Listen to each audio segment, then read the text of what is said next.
Good morning. Here is your global news report for March 30th, 2026. The global landscape is dominated by escalating conflicts and technological advancements. In the Middle East, the US-Israel conflict with Iran intensifies, leading to the de facto closure of the Strait of Hormuz, which is causing a surge in global oil prices and supply chain disruptions. Israel is expanding its invasion into southern Lebanon. Meanwhile, the Russia-Ukraine conflict continues, with reports of Ukrainian drone attacks on Russian ports and missile exchanges between both nations. In the realm of AI, China is making strides in brain implants and digital pet education, while the US explores AI applications in rural healthcare. However, challenges are emerging, such as wrongful arrests due to AI facial recognition, and the overheating of AI-related stocks is heightening global economic uncertainty. Next, here are the key stories from the US.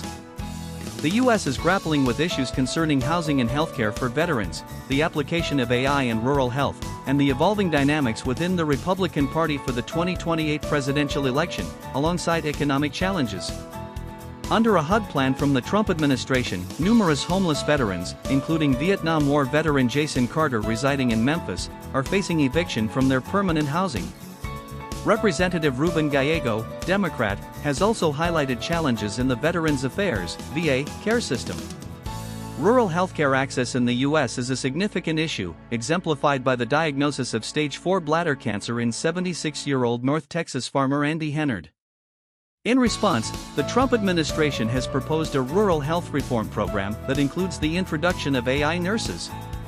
A poll conducted at the Conservative Political Action Conference, PAC, shows rising support among conservatives for Marco Rubio as the Republican presidential candidate in 2028.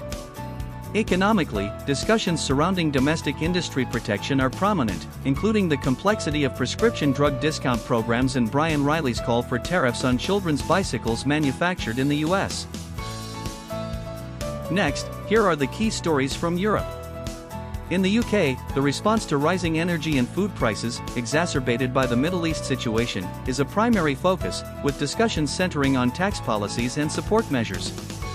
Meanwhile, in Northern Ireland, changes to funding schemes post-Brexit are causing difficulties for community organisations, and environmental pollution issues are also surfacing. In the UK, the blockade of the Strait of Hormuz due to the Middle East conflict has led to soaring prices for fuel and fertilizer. Farmers in Staffordshire have warned that potato production costs have increased by 40%, making price increases at the retail level unavoidable. The government is considering tax reductions on energy bills and direct support for struggling households. In Northern Ireland, the replacement of EU funding with the UK Shared Prosperity Fund, UKSPF, as a successor to Local Growth Fund, following Brexit, has placed 64 voluntary and community organisations on the brink of a funding crisis this week.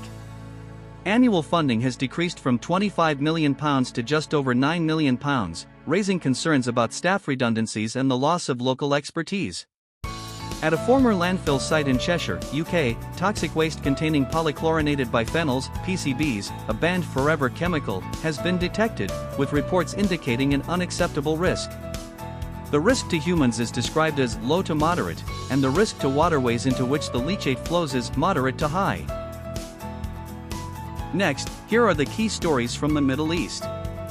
Military clashes are intensifying, with Israel announcing an expansion of its invasion into southern Lebanon and Yemen's Houthi forces launching their first attack on Israel, raising the risk of regional conflict escalation. The United States is increasing its military presence in the region, while Iran is preparing for a potential U.S. ground assault. Regional nations have begun discussions aimed at achieving a ceasefire. Israel announced an expansion of its invasion into southern Lebanon, leading to intensified fighting in the southern part of the country. Sergeant Moshe Itzhak HaKohen Katz, 22, was killed, bringing the death toll since March 2 to 5. The WHO announced that 52 medical personnel, including one Lebanese paramedic, have been killed in Israeli military attacks. Yemen's Iran-aligned Houthi forces conducted their first attack on Israel since the conflict began, increasing the risk of regional conflict escalation. The United States has dispatched thousands of Marines to the Middle East, with the first contingent arriving on a Wasp-class amphibious assault ship on Friday. Following a strike in Tehran, Iran, a debris attack on a power substation caused a power outage. Iran stated it is prepared to respond to a potential U.S. ground assault. Meanwhile, foreign ministers from Pakistan, Saudi Arabia, Turkey, and Egypt met in Islamabad to begin discussions on halting the regional conflict. Next, here are the key stories from Russia. Security concerns have heightened following a drone attack on a major Baltic seaport, resulting in a fire. Domestically, new government appointments are being made, and preparations are underway for the 2026 State Duma elections. The ruble is showing an upward trend, and several legislative changes impacting citizens' lives are set to take effect. A fire broke out at the Baltic seaport of Ust Luga in the Leningrad region due to a Ukrainian drone attack. This port is a key export hub for fertilizers, oil, and coal, and 36 drones were reportedly destroyed during the night. In Russia, new government officials are being appointed, and political parties are actively preparing for the 9th State Duma elections scheduled for September 20, 2026. The Russian ruble strengthened against the dollar, reaching 81.55 rubles, supported by the start of the tax period and high oil prices. Additionally, multiple legislative changes affecting citizens' lives are scheduled to come into effect in March 2026, including regionalization of taxi services, new regulations for child support payments, criminal penalties for online drug promotion, a ban on automatic withdrawals for digital subscriptions, and the mandatory hotel registration system. Next, here are the key stories from China. China has secured early approval for the commercial use of brain implant technology, shifted its real estate policy from a growth engine to risk management, and is expanding investment in AI memory semiconductors from South Korea. China has obtained approval for the commercial use of the Neural Electronic Opportunity (NEO) implant, making it the first invasive brain-computer interface (BCI) device available outside of clinical trials, thus taking the lead in a field dominated by the US for the past 2 decades.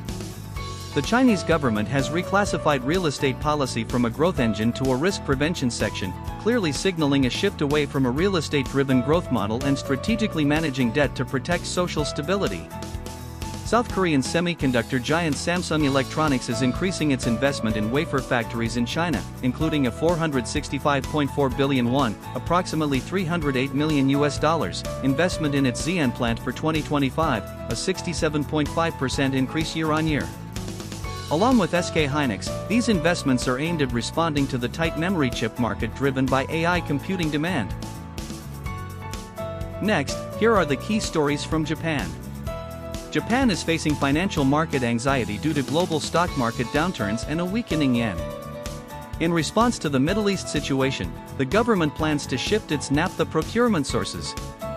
Domestically, a sense of DEI fatigue is spreading, while Shota Fuji achieved his 4th consecutive Kyo title. The Japanese and US stock markets are seeing a retreat in optimism, with the Dow Jones Industrial Average falling 10% from its peak. The yen has reached 160 yen to the dollar, raising concerns about potential government intervention in the foreign exchange market. Prime Minister Sanai Takaichi announced a policy to switch naphtha imports for petrochemical products away from the Middle East to other countries. A Nikkei opinion poll indicated that 68% of respondents understand the Japanese government's response to the attack on Iran. Furthermore, a Nikkei survey revealed that 34% of 1,000 men and women feel DEI fatigue regarding workplace DEI initiatives. In the world of shogi, Kyo Shota Fuji, age 23, secured his 4th consecutive Kyo title. Next, here are the key stories from Asia-Oceania. Regional conflicts related to Iran are escalating, while in India, significant restitution to cybercrime victims and election-related developments are drawing attention. The Iranian Revolutionary Guard Corps announced missile and drone attacks on aluminum factories in Bahrain and the UAE, targeting industries linked to the US military. In Israel, protests against the war with Iran are expanding in Tel Aviv and other cities, and the Israeli Prime Minister has ordered the military to expand the security zone along the Lebanese border.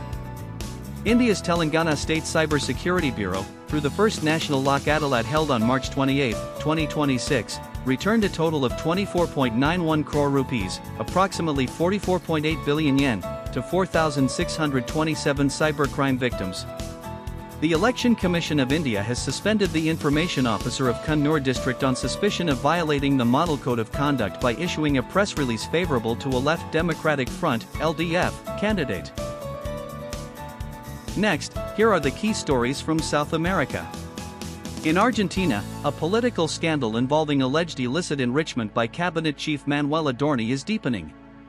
Meanwhile, Brazil and the United Kingdom have signed a strategic partnership agreement to strengthen bilateral relations. Reports indicate a constitutional crisis in Venezuela concerning the absence of President Nicolas Maduro. In Argentina, Cabinet Chief Manuel Adorni has been formally indicted on charges of illicit enrichment, with his assets reportedly increasing by 500% and discrepancies noted in his declarations. The United Kingdom and Brazil signed a strategic partnership agreement on March 26, covering the period from 2026 to 2030. Bilateral trade between the two nations reached £13.3 billion last year. In Venezuela, reports of President Nicolas Maduro's absolute absence have emerged, sparking discussions about potential actions under Article 233 of the Constitution and the possibility of holding elections. That concludes today's Global News Report. Have a great day. Thank you for watching.